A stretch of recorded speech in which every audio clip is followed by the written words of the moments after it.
एक बार की बात है, एक गांव में एक विद्वान संत रहा करते थे।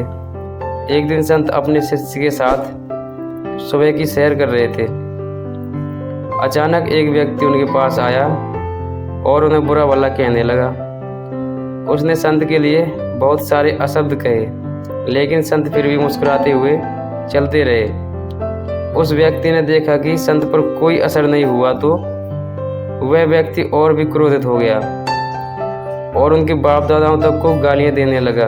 संत फिर भी मुस्कुराते हुए आगे बढ़ते रहे और संत पर कोई असर नहीं होते देख वह व्यक्ति निराश हो गया और उनके रास्ते से हट गया। उस व्यक्ति के जाते संत के शिष्य ने संत से पूछा कि आपने उस दुष्ट की बातों का कोई जवाब क्यों नहीं दिया? वह बोलता रहा और आप मुस्कुराते रहे। क्या आपको उसकी बातों से जरा भी कष्ट नहीं हुआ? संत कुछ नहीं बोले और अपने शिष्य को अपने पीछे आने का इशारा किया।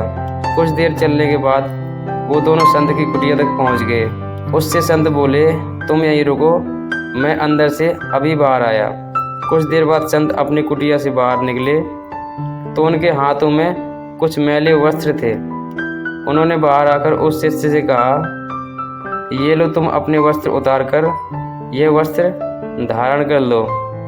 इस पर उस व्यक्ति ने देखा कि उन वस्त्रों से बड़ी तेज अजीब सी दुर्गंध आ रही थी। इस पर उसने हाथ में लेते ही उन वस्त्रों को दूर फेंक दिया। तभी संत बोले, अब समझे, कोई तुमसे बिना मतलब के बुरा भला कहता है तो तुम क्रोधित होकर उसके फेंके हुए अशब्द धारण करते हो अपने साफ सुथरे वस्त्रों की जगह। इसलिए जिस तरह तुम अपने साफ सुथरे वस्त्रों की जगह यह मैले वस्त्र धारण नहीं कर सकते, उसी तरह मैं भी उस आदमी के फेंके हुए अशब्दों को कैसे धारण करता। यही वजह थी कि मुझे उसकी बातों से कोई फर्क नहीं पड़ा। धन्यवाद दोस्तों। अगर आपको कहानियाँ पसंद है तो हमारा चैनल सब्सक्राइब जरूर कर लें।